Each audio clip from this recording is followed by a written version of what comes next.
Bueno, un saludo especial a nuestros estudiantes, maestros y maestras en formación de la Universidad Nacional Abierta de Distancia UNAD. Es un placer saludarles, adelantar el curso de lectura y escritura académicas en estas licenciaturas unadistas y vamos a hacer la revisión bibliográfica de la tarea número 2, titulada Explorando textos académicos, y esa revisión con la introducción que vamos a hacer a la tarea número 2. Presento con mucho gusto, mi nombre es Juan Manuel Castaño Montoya, doctor en Ciencias de la Educación, adscrito al CIP UNAD Dos Quebradas desde el año 2002 y avanzo hoy para acompañarles en este proceso a través de esta pieza audiovisual que espero nos ayude a ir aclarando algunas actitudes referentes a esta espectacular tarea. Entonces, con este preámbulo, les saludamos a todos en casa, esperamos todos se encuentren bien y adelantamos esta revisión bibliográfica. Es importante entonces entender en esta revisión bibliográfica que estamos haciendo los diferentes aspectos de la tarea. Recuerden que esta tarea tiene unas fechas que inician el 14 de abril y cierran el 9 de mayo, que es un sábado a las 23 horas 55 minutos de la noche. ¿De acuerdo? Es un trabajo que es netamente individual y es una actividad independiente que hay que saber determinar. Recuerden que se busca abordar textos del campo de la educación y la pedagogía con el objetivo de desarrollar en nosotros los maestros en formación algo que se llama pensamiento crítico, analítico y reflexivo a través de la aplicación de unas estrategias de lectura crítica. Bueno, entonces, en ese orden de ideas es importante pensar en aspectos muy valiosos que tienen que ver con la actividad. Por ejemplo, aquí vemos en la primera lectura que está en la guía, se llama lectura académica, lectura estética y lectura digital. Referente a eso, aquí hay un orden para contarles a ustedes que esa lectura tiene unas recomendaciones particulares, ¿cierto? El documento es del año 2024 de la Universidad Autónoma de México y la ofrece la UNAD para que nosotros tengamos claros los siguientes conceptos. Las diferencias entre lectura estética y lectura académica. La lectura estética la hacemos por, digámoslo así, por un gusto en particular, por algunas de las actividades relacionadas con la historia, el arte, la ciencia, la cultura, y es un consumo de lectura que ayuda a fortalecer nuestro, digamos, de nuestra cultura general. Y en ese mismo orden y por esa misma línea se encuentra la lectura académica. Ella tiene un peso específico superior porque busca que cada persona asimile, comprenda ideas, conceptos, que le permitan avanzar en su proyecto de vida, en este caso profesional, nosotros en el ámbito de maestros y maestras. Bien, entonces recuerde que el texto le señala unos propósitos de lectura y la importancia por leer. Entonces aquí le estoy dando algunas de esos propósitos que influye la lectura. Nosotros leemos por el interés académico, porque queremos aprender. En algunas ocasiones nos toca leer textos, ¿verdad? Esos textos los leemos simplemente porque estamos eh, tratando de conectar con nuevos conceptos y unas, digamos, unas temáticas en particular. Hay diferentes tipos de lectura. Usted puede abordar en la lectura académica libros divididos por capítulos en los cuales un grupo de autores presenta una colección y una información bastante importante de un tema en particular. Los artículos que se publican en revistas indexadas, en revistas de divulgación científica, también están las tesis doctorales y una serie de documentos que ayudan como a organizar la información. Y eso nos ayuda a entender que también los objetos virtuales de aprendizaje o los objetos virtuales de información se conectan aquí. Ya cuando hablamos del nivel de publicación de los autores, es como una recomendación que le hacemos a los estudiantes. Cuando revisen la bibliografía, observen el nivel que tiene la persona que escribe el documento. Una cosa es describir aspectos de la ciencia a través de conocimientos a nivel de licenciaturas, y obviamente a nivel de especializaciones el nivel es un poco más elevado. Y cuando usted está cursando y se titula como magíster también, obviamente tiene unos requerimientos académicos superiores y ni qué decir del doctorado y el postdoctorado que exigen una suma de información científica muy elaborada y que tiene que ser demasiado elevado en su carácter y calidad. Entonces eso nos invita también a escanear y a revisar los textos y a revisar su estructura. Usted echa un vistazo antes de empezar a leer y dice, bueno, el texto tiene un título, tiene como un resumen, está dividido en cuatro partes y cada parte son como etapas o bases, entonces ya sé cómo es la estructura del documento para saber cómo están organizadas las ideas y cómo puedo planear, poder interpretar la información. Y arriba en la parte superior derecha dice, lea con detalle y comprensivamente el texto, subraya ideas y conceptos. Muchas personas imprimen, toman su resaltador y van marcando ideas. Yo tenía o tengo también esa costumbre de hacerlo cuando tengo la posibilidad de imprimir o tener cerca el documento. Pero también lo puedo resaltar en un PDF porque los PDFs ahorita nos permiten hacer esa operación tecnológica de poder subrayar textos. Es muy importante hacerlo para que no se nos vayan perdiendo las ideas a medida que vayamos leyendo, porque la mente dice que al tercer y cuarta página usted tiene un control de la lectura, pero ya después de la quinta y sexta se le están quedando algunas ideas que luego ya no va a recordar, por eso es importante. Bien, aquí dice también, elabore un primer texto escrito y vuelva a leerlo y hágale correcciones. Bueno, yo crecí en una generación donde inclusive mi tesis doctoral es de ahorita del 2023-24 y ahí todavía no estaba la inteligencia artificial desarrollada en América Latina. Entonces tengo el orgullo de decir que me gradué sin inteligencia artificial en un documento comprobado que fue verificado por una serie de doctores y que pues me dieron el aval para defender y titularme. Pero ahora es mucho más fácil porque usted a las inteligencias artificiales, que cada vez salen más, se puede apoyar para esto, pero lo que les vamos a pedir a los estudiantes de las licenciaturas, a nuestros colegas maestros, que por lo menos empiecen a escribir lo que se suma de lo que usted sabe de los temas, porque todos tenemos conocimientos previos, a Piaget, Vygotsky y una serie de importantes personajes relacionados con el desarrollo de las inteligencias y de esa conexión de aprendizaje y enseñanza nos permiten entender que nosotros algo sabemos de esos temas, partiendo de nuestros saberes previos, conectando con la lectura y las nuevas tecnologías y las nuevas ideas que surgen a través de esos textos que nos están recomendando, vamos a tener unos insumos iniciales para escribir, ¿de acuerdo?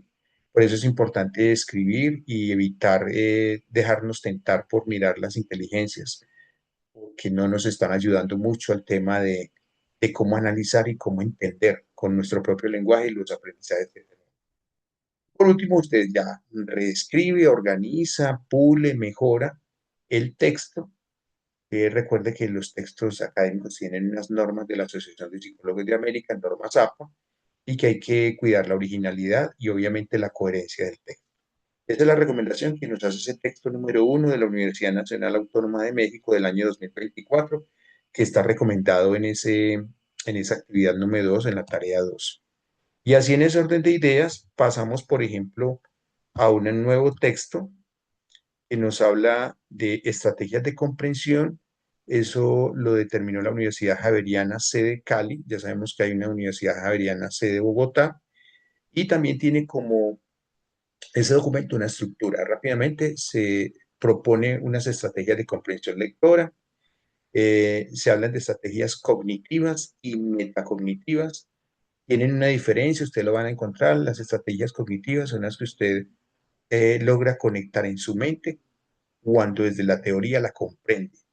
Pero las metacognitivas van a mucho más allá de la comprensión y se convierten en conocimientos que usted está aplicando porque saben cómo funcionan. Una cosa es enterarse de una nueva información y otra cosa es usarla a su favor en el ámbito, en este caso, de la investigación y del desarrollo de políticas educativas. El proceso de lectura debe centrar la atención en fijar acciones como yo quiero explorar el documento, lo voy mirando, lo voy subrayando, me generan unas hipótesis que son como una especie de ideas o de conceptos que vamos teniendo a medida que vamos leyendo, vamos como extractando esa importancia que va a tener ese texto para nosotros y lo vamos a conectar, como lo dijo el texto anterior, esta vez con los saberes previos. Algo sé de esto, leo aquello y eso lo conecto para crear mis nuevos aprendizajes, obviamente mediados por el desarrollo y la cultura. Fortalecer el mecanismo de control con el objetivo ideal, ¿cierto? Mi objetivo en esta tarea 2, como lo dice la UNAR, es poder entender la importancia de leer y escribir en ámbitos académicos. Y ese documento desarrolla 3 etapas, las van a ver cuando estudien el documento. La primera habla de la etapa de análisis, donde se identifican los temas y las ideas, la etapa de organización de esas ideas y esas nuevas que usted va construyendo, y la tercera etapa, la elaboración de un nuevo texto original parafraseado, pues creo que ustedes entienden el término parafrasear, lo hemos explicado mucho en diferentes momentos, pero para ustedes es como con sus propias palabras construir los conocimientos que usted ya ha estudiado y que ha comprobado porque ha tenido la experiencia de tener ya unos saberes previos. Convertirnos en lectores críticos, usted va a entender a empezar a decir que cuando ve mucha información, dice, esta información no es tan relevante para mí, no es tan importante para mí, conozco algo ya del tema, ya no sería tan relevante para mí. Y entonces es como cuando vas al súper que empiezas a elegir unos productos, pasa cuando se empieza a investigar en sitios autorizados para información científica y estudios académicos donde no todo lo que aparece te puede servir, lo necesitas o algo. Siempre en este momento me preguntan muchos estudiantes, profe, ¿cuál es su secreto? Es muy sencillo, yo destapo un artículo, van a tener que hacer una tarea con unos artículos y lea el resumen solamente. El resumen siempre está como en la primera página después de los títulos. El resumen son 150, 160 palabras, si mucho. Una lectura de tal vez 2, 3 minutos. Leyendo ese resumen, usted se va a enterar si se conecta muy bien con la idea que ofrece el texto, ¿verdad? Pero si no se siente muy allí, el texto no le va a ayudar mucho. Entonces lo desechas o lo eliges. Depende de cómo te conectes con él. Si se hace un lector crítico y hay lectores acríticos que simplemente leen la información y no toman ningún punto de vista, no toman ninguna situación referida a un tema particularmente relacionado con el texto y eso hace que esto se determine como una situación de estudio como por determinar algo que se quiere saber, pero sin un nivel superior de entendimiento. Eso decía la actividad número 2, el libro número 2 recomendado en la bibliografía. La número 3 nos habla de un tema delicadísimo. Yo por acá voy a intentar decirles de una manera muy respetuosa que no solamente lo que vamos a tratar en estos 2 minuticos acá es relacionado solamente con la UNAD, sino que está relacionado en general con los ambientes diferentes de aprendizaje cuando usted esté en diferentes momentos y haciendo diferentes tipos de estudio, no sea en la UNAD, sino en otros lugares también.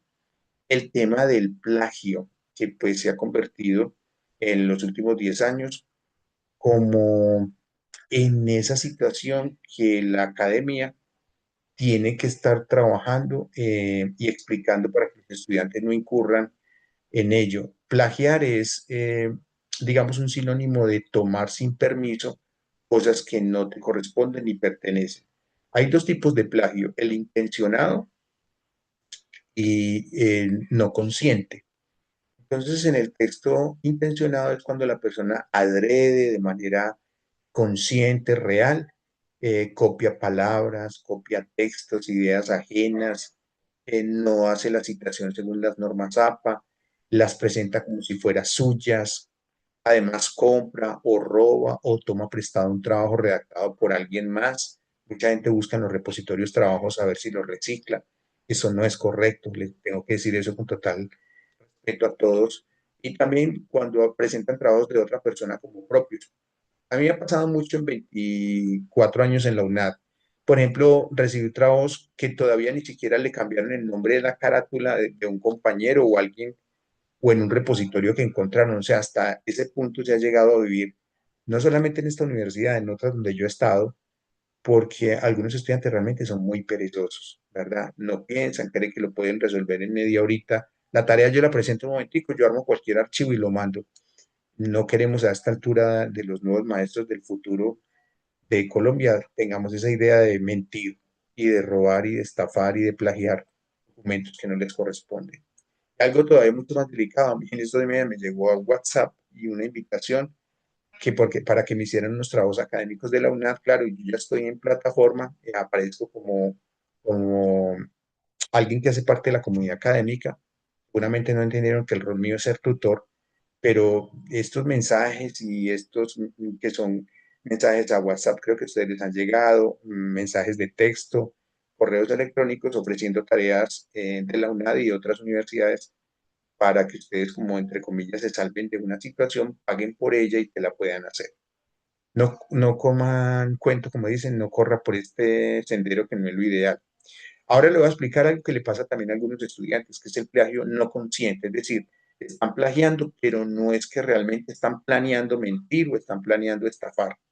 Simplemente toman tu información, pero como no conocen las normas APA, no saben citar la información que tomaron, porque obviamente uno puede tomar citas textuales de otros autores, las puede parafrasear, organizar, pero tienen unas normas que regulan esto. Y si no las conoce, entonces lo que va a suceder es que en el informe de citas te va a aparecer como si fuera un plagio. Cuando se desarrollan pensamientos o teorías basadas en ideas ajenas, es decir, cuando yo pienso que tal cosa, pero se supone que eso es lo que usted pensó y está escribiendo ahí en un texto, le corresponde a otro autor, y esto también es una forma no consciente de plagio, ¿cierto? Parafrasear sin realmente alejarse del texto original, o sea, ve en Google, en cualquier portal, en una revista académica, perdón, como un texto muy bonito y lo que hace es que le cambia dos o tres palabras y las presenta como si fueran propias. Pero resulta que usted sabe que Turnitin, que es la plataforma que utilizan las universidades más grandes de América Latina y del mundo, cita todos los textos y te dice exactamente en qué párrafo plagió y te pinta de colores el nivel de plagio y todos esos detalles, que será ya otra conversación que tendremos después. Quería como explicarles sobre eso. Pero quiero invitarles a esto, a no plagiar, a no hacer trampa, a no robar, a no estafarse a sí misma, a sí mismo frente a lo que tiene que ver con la presentación de trabajos, digamos, académicos. El ciberplagio, entonces, porque se hace ciberplagio es cuando usted está estudiando de manera virtual y en el mundo, en el espacio de la información que está en redes, se conecta a este tipo de información ilegal, la propia, y lo que está buscando es profesionalizarse, pero no está siendo honesta ni honesto con su proceso de construcción del conocimiento y de autonomía que te explican que debes tener cuando estás en la Universidad Nacional Abierta y a Distancia UNAM. Entonces, me tomé estos 2 minuticos, como le dije, para hablar precisamente de esa situación. Es por eso que quiero citarles lo que dice, digamos, el Manual de Convivencia de la UNAM acerca de la transparencia académica y la honestidad académica. Hay un acuerdo que es el 0029 del 13 de diciembre del 2013, ya tiene como unos 12, 13 años funcionando, porque la universidad ha pensado siempre que cada que hay un avance tecnológico hay que pensar cómo se regula, sobre el tema del cuidado que debemos tener todos con eh, evitar ese tema de ser, digamos, deshonestos y de hacer todo fácilmente, porque simplemente eh, Internet, un computador, una hoja en Word y Google me pueden solucionar una situación de carrera, evitando que usted, por ejemplo, haga lo que muchos deberíamos hacer. Y quiero decir que muchos es todos: leer a conciencia los documentos, ver las OVAs, los OVIs, tomar apuntes, organizarse, crearse criterios mentales sobre lo que se hace, construir textos con su propia mano para poder presentarlos como nuevos conocimientos, que es lo que estamos buscando acá en la generación de autonomía. Les quería decirles que este tercer texto hablaba de ese tema relacionado con el plagio, la mentira, el engaño, que realmente pues conmigo no va. Yo pienso que si estamos en el ambiente docente, queremos generar en nuestros estudiantes ese ejemplo, el ejemplo de ser correctos. Bueno, el texto número 4 quería hablarles al respecto, que es un texto escrito en México, que además es un libro muy voluminoso, tiene como 124 páginas, y es aquí donde yo les conté que tomo el secreto cuando yo estudio. Mi secreto es leer el resumen del libro, ver cómo es la estructura de ese resumen para saber si la información de ese libro me puede ayudar a mí para que cuando ya entre en la introducción a mirar las partes del libro, puedo acercarme a algo que me llame mucho la atención, ¿cierto? Ahí estamos hablando de la lectura crítica en la formación profesional en Latinoamérica. Ese es un tema apasionante para los que nos gusta la educación. Reflexiones teóricos de cómo se argumenta la lectura crítica, ¿verdad? Los procesos de aprendizaje más complejos. Habla de cómo el cerebro funciona para que nosotros podamos generarnos a través de procesos mentales superiores nuestras propias ideas y luego, como pide la academia profesional, como contrastarla con esa serie de teorías que están vigentes, actuales, y que nos pueden permitir a nosotros fortalecernos teóricamente, porque así como seremos muy buenos y muy didácticos con las enseñanzas de la clase y organicemos muy bien y planeemos y nos acerquemos a los niños, y tengamos empatía y estemos en procesos de inclusión e interculturalidad en las escuelas, también tenemos que tener ese acervo teórico de saber por dónde navegamos, qué modelos, qué estructuras académicas se ven. Entonces, este libro, en donde se citan algunos postulados, por ejemplo, de Richard Paul y Linda Elber sobre el pensamiento crítico, se lo recomiendo despacito, no lo van a leer ahora, pero sí consérvelo dentro de la biblioteca suya, porque se puede descargar y cuando se avance en estos temas, leyendo capítulos por capítulos. Entonces les recomiendo, pues, porque la universidad recomienda este libro. Sigamos avanzando. Yo creo que por aquí vamos a llegar al quinto libro que nos habla de un hobby que teníamos en la bibliografía, en un objeto virtual de información sobre objetivos de aprendizaje y esa hobby pues nos hablaba de una estructura por ejes. Entonces cuando usted destape y observe y empiece a ver ese video con un relato, va a encontrar como unos ejes. Primero habla del nivel de lectura, que hay como tres niveles básicos, todo el mundo lo conoce, ustedes lo presentaron en las pruebas a ver, les han contado en los colegios, ya han tenido la experiencia en el aula, que se habla de una comprensión literal, es como aquello que aparece obvio en un texto que usted le está pidiendo que determine de qué se está hablando. Luego aparece un nivel inferencial donde usted ya empieza a tomar un partido, una idea, hace una serie de abstracciones y logra argumentar y analizar situaciones referidas a los textos. Y lo último es llegar a un nivel crítico apreciativo donde usted, además de esto, lo que acabo de contarles, es capaz de opinar, proponer y concluir de una manera organizada información científica. Luego aparece el fortalecimiento de la lectura crítica y pues obviamente la Escuela de Educación de la UNAD hace o presenta una serie de estrategias para que nosotros podamos fortalecer esa lectura crítica. Mire que nada más hace, esta noche cierra el quiz.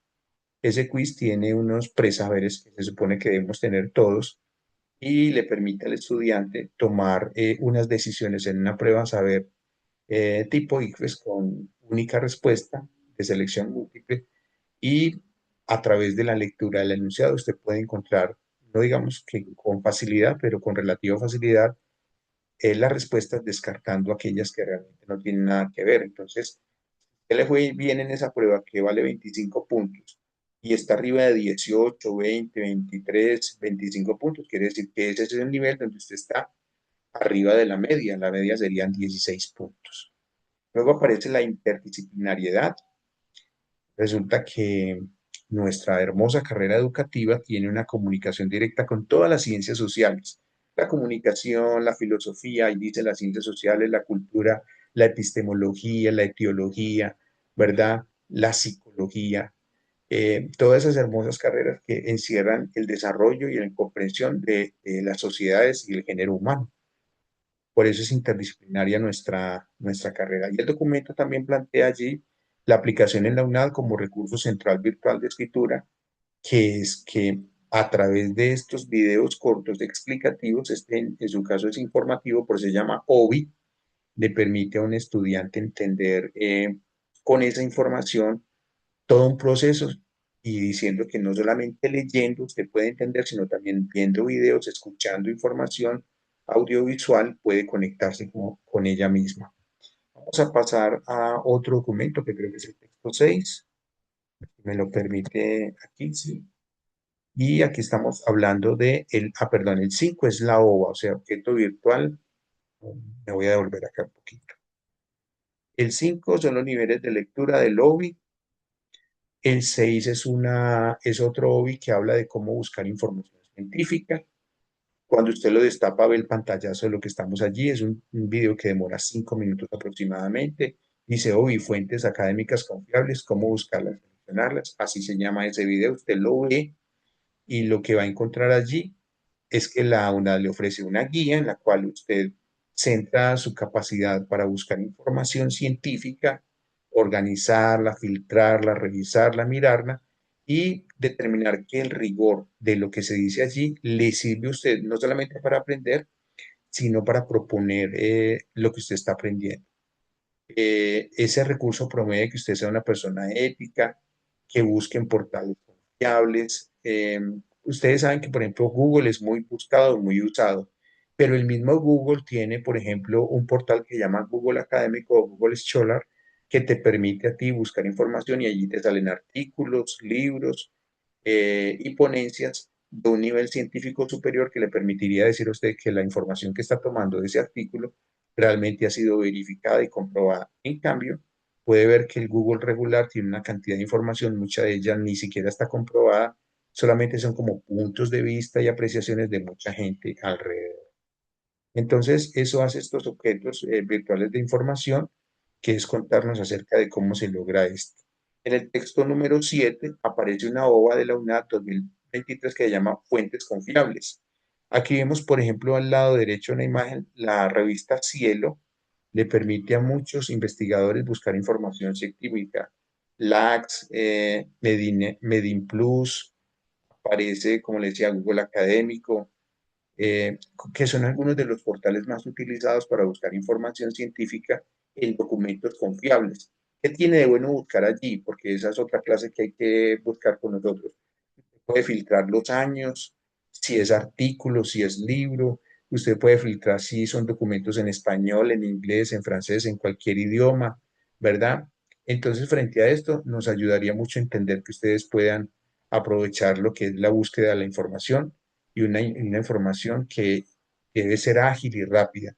Ya les di el secreto, lea el resumen del artículo.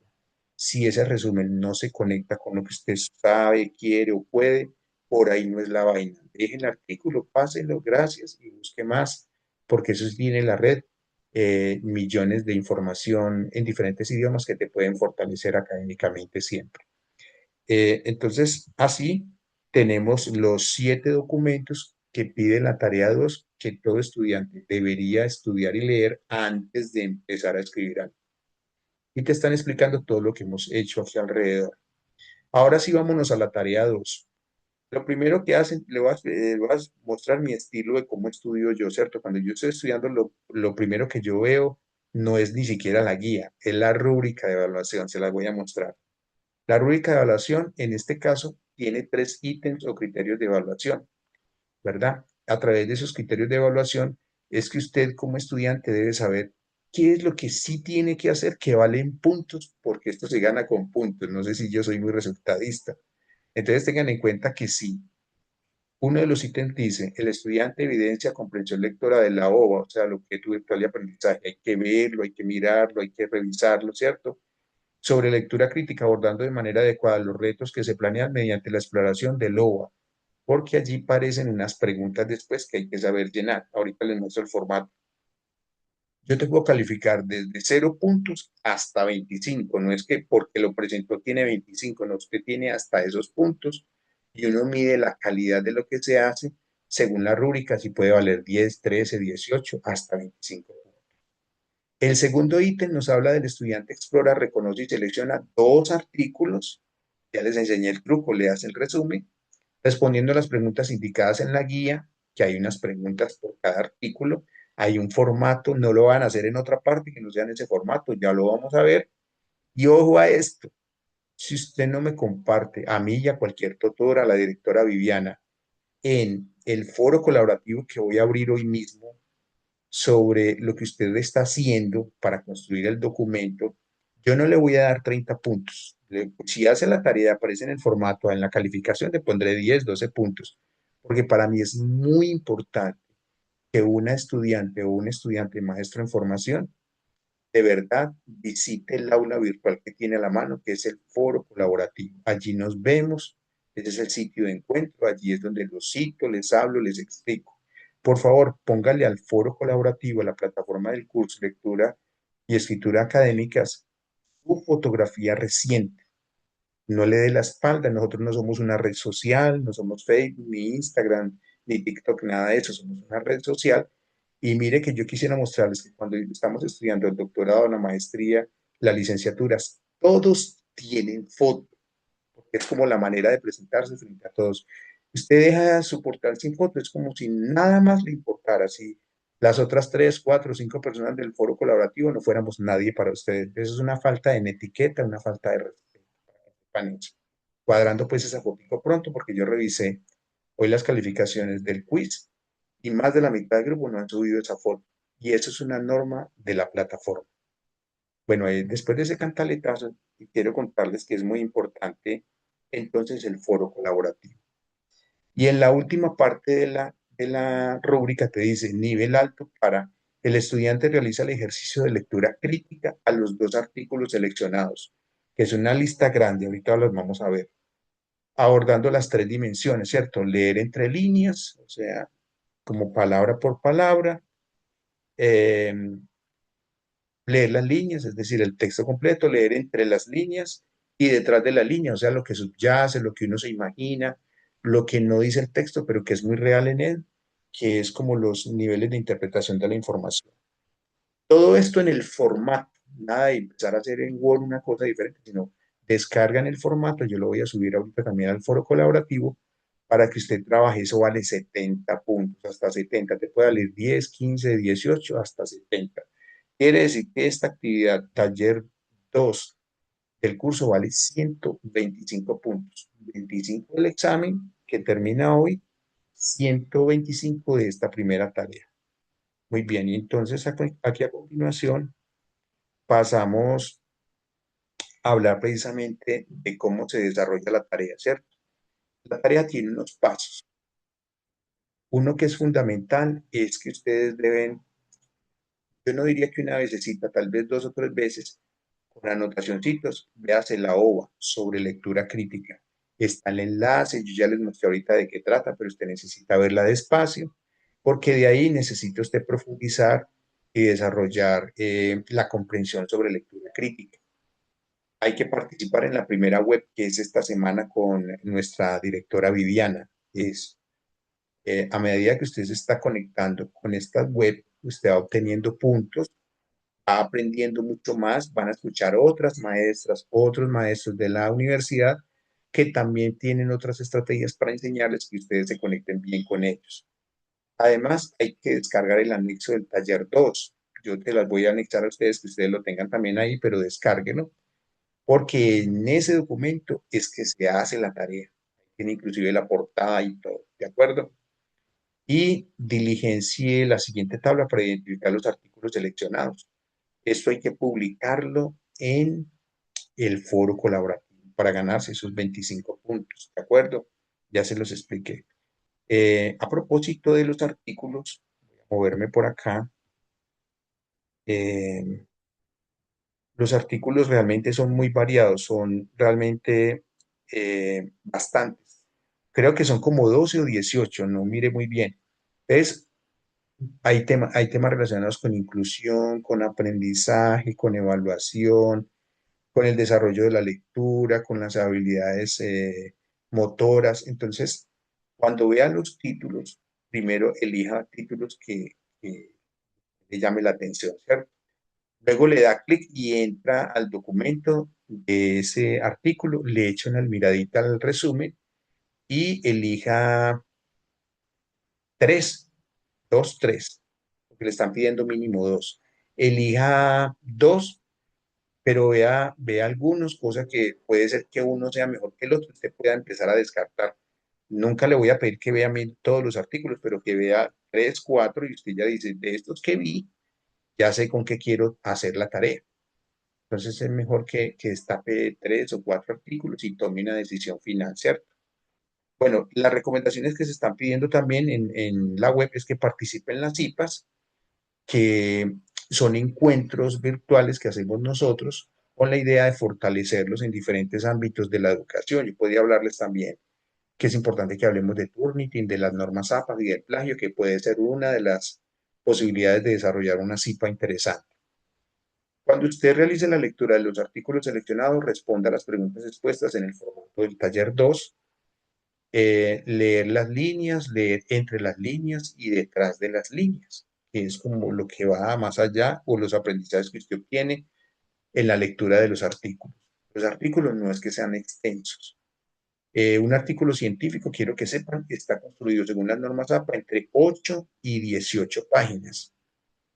Cuando tenga menos de 8 páginas, desconfíe. Cuando tenga más de 20, también desconfíe. Es como ya está establecido por el desarrollo de los artículos como están escritos. Otra cosa, cuando usted le elija el artículo por el resumen, diga, no, solamente por el resumen lo elegí y haga la tarea por el resumen. No, eso no es suficiente. Ahí es cuando usted se tiene que sentar a leer todo el artículo, todo completo, porque ya lo eligió, porque lo que dice el resumen le conecta. También he tenido esa experiencia, estudiantes seguramente leen el resumen y con el resumen construyen la tarea y les va a quedar faltando una información muy importante, sobre todo en las dos últimas, entre línea y detrás de la línea. Ahí va a quedar perdiendo un poco. También le pide la guía que revise el foro colaborativo cada semana, mire que ver qué aportan sus compañeras, sus compañeros, póngale la fotico de documento. Yo les voy a pedir un favor, yo voy a abrir ahorita el foro de la tarea 2 y voy a subir una foto representativa de donde yo estoy. Yo vivo en la ciudad de Pereira, voy a enviarles una fotico de la ciudad de Pereira, de sitios bonitos de Pereira, una, y por favor, cuando usted se presente en el foro, también súbame una fotico del sitio donde usted vive, no sé, el barrio, el municipio, el corregimiento, el poblado, ¿verdad? La ciudad donde viva. Parecería muy bonito que a través de esa comunicación que tengamos nosotros en el foro colaborativo podamos también conectarnos con nuestros compañeros. Ofrezcamos también nuestra información. Yo también les voy a decir las formas en que se contactan conmigo para lograr estar, digamos, informados. Tengo un grupo de WhatsApp, no es obligatorio. Ya tengo en este momento como 25 estudiantes allí. Lleguen ahí porque lo que hago es publicar, les vean tal fecha, tal cosa, o miren, les mando un videito para que observen. Recuerden que tal día y tal otra situación para que estén informados de lo que pasa. Yo fuera estudiante del grupo, me metí al grupo de WhatsApp. También vamos a hacer el grupo de Teams, pero eso es ya para reuniones cuando nos sentemos a hablar en concreto de estas tareas. Pasando a la siguiente diapositiva, que está por acá, es importante lo que aquí aparece en el documento. En el documento está hablando de la cultura de la originalidad. Vuelvo y tomo un minutico para hablar de esto, que es un tema serio, porque aumenta en la UNAD y en las universidades de Colombia el plagio, en la mentira, la copia, como llaman otros, en tareas académicas recicladas de otras universidades, de otros estudiantes. Es que mi primita estudió en la UNAD hace no sé cuánto, entonces ella me prestó esto y yo lo que hice fue que lo reciclé, no haga eso. O un amigo me dijo, consígneme 10.000 pesos, yo le mando por Nequi, le mando el correo al WhatsApp y usted lo organiza los datos y lo sube. Ese tipo de vicios no son para nosotros. Si yo soy, conservo los valores unadistas, para nada. Trate, dese su importancia, dese su sitio y haga sus tareas a conciencia, hágalas bien hechas, invierta su tiempo, que para eso se metió a estudiar, ¿cierto? Si uno tiene eh, si uno estudió y decidió ser maestro o maestro, es porque uno es capaz de hacer bien sus tareas y desarrollar la tarea. Ahí aparece otra vez las situaciones académicas del Acuerdo 029 de 2013, el artículo 99 que habla sobre los casos de fraude académico en el A y de los casos relacionados con plagio demostrado. Profe, cuénteme pues cuál es el secreto ahí. Vea, usted llega y se acuerda de ese anexo, usted me lo va a mandar antes de el 7 de mayo, creo que es la fecha, ¿cierto? Y a mí no me llega directamente, me llega Turnitin, que es la aplicación que pagó la universidad, es una póliza, una licencia. Entonces, cuando yo le destapo la tarea, por ahí el 8 o el 9 que ya observé quiénes presentaron la tarea y quiénes no, por alguna razón, ahí me daré cuenta que Turnitin me entrega un informe del PDF o del Word que usted me mandó, donde me dice cuál es su nivel de inteligencia artificial utilizada y el número de plagio que usted utilizó, ¿cierto? Entonces, si uno dice que si el plagio es en verde menos de 16, 15%, uno puede decir la mayoría del texto sí es del estudio. Pero cuando eso te aparece 25, 30, 35%, uno ya empieza a desconfiar y dice, "Sí, ya no es del estudiante". Y es grave porque cuando uno destapa Turnitin, te muestra los párrafos con colores. Vea, esto lo escribió y no era de esa persona. Esto es de tal autor y no lo citó. Entonces, eso es importante. Eso te lleva también a pensar que tienes y debes estudiar normas APA. Las normas APA no se los enseñan. Hay unos tutoriales en YouTube que puedes ver, ¿cierto? Pero ya es usted con las normas, con el libro, con el PDF, estudiando cómo es que se acomodan las frases, las citas, las palabras, cuando usted parafrasea, cuando usted toma la cita completa del autor, si la cita tiene más de 49 palabras, si la cita tiene menos de 49, cómo se cita, todos esos detalles hay que empezarlos a usar. Él te dice el tipo de la letra, ¿cierto? Yo siempre utilizo Arial 12 y 1,5 espaciado para hacer trabajos académicos. La letra Arial me parece muy bonita porque es muy académica, se ve muy organizada la información, da gusto leerla. Claro que puedes usar Times New Roman y Arial y Calibri y otras más, pero esa sí es muy llamativa porque la mayoría de artículos científicos siempre están con ese tipo de letra y ayuda y descansa los ojos. Bueno, entonces, ojo pues con el plagio, espero que no tengamos ningún contratiempo con eso. Se los digo de buena fe. eh, Tampoco les quiero chicanear porque cuando estaba haciendo mis estudios de doctorado, algunas personas intentaron por acabar rápido y por tener un título, no pudieron graduarse porque les comprobaron trampa. Pagaban para hacer los artículos científicos que había que publicar, pagaban para hacer partes de la tesis. No, y ese no es el camino. No se lo recomiendo. Ya hay mucho tramposo en muchas partes como para que nosotros impulsemos en la una de esa situación. Bueno, y aquí al final, eh, este es el famoso formato, ¿cierto? Recuerden que usted debe realizar la lectura de los dos artículos seleccionados. Entonces usted lee el primero, elige algo relacionado con inclusión, por ejemplo. Usted dice entre las líneas, entonces comprensión literal del texto, cuál es el tema central del artículo seleccionado. Usted lo explica con sus palabras. Es un parrafito, es un párrafo donde usted explica con sus palabras, no le pregunta a la inteligencia artificial, Meta, contésteme esto. Digámosle a, no sé, a Pilot, preguntémosle otra cosa, no hagan eso no se debe hacer, porque son tareas que están probando su, digamos, su forma de entender la lectura y la escritura académica. Y en ese orden de ideas también, pues quería recomendarles eso. Aquí termino entonces esta presentación. Con la idea de que vamos a hacer equipo, que vamos a aprender juntos. Yo soy profe en oficio, trabajo en la Escuela Normal Superior, en el Jardín de Risaralda en Pereira. Soy docente, tengo estudiantes de grado 10º y 11 y tengo estudiantes de último semestre, programa de formación de maestros. Hacemos visita con grado 10º en didáctica a la escuela de niños, porque tenemos una escuela desde primera infancia hasta grado 5º. Conozco todo lo que y he aprendido mucho todo lo relacionado con la educación. Me he preparado muy bien y espero que con lo que les he contado puedan entender que pueden confiar en mí para ayudarles en el proceso de aprendizaje y para que cuando llegue agosto, usted sienta que este curso, para ese momento, le ha permitido que usted entienda la importancia de leer y escribir académicamente en ámbitos científicos y le permite a usted desarrollar habilidades que están relacionadas con la academia y obviamente con la docencia. Bueno, no siendo más, espero que este videito les ayude un poco a entender cuáles eran las lecturas que había que hacer y cómo era que iba la tarea organizada. Finalizamos esta reunión y hasta pronto y gracias.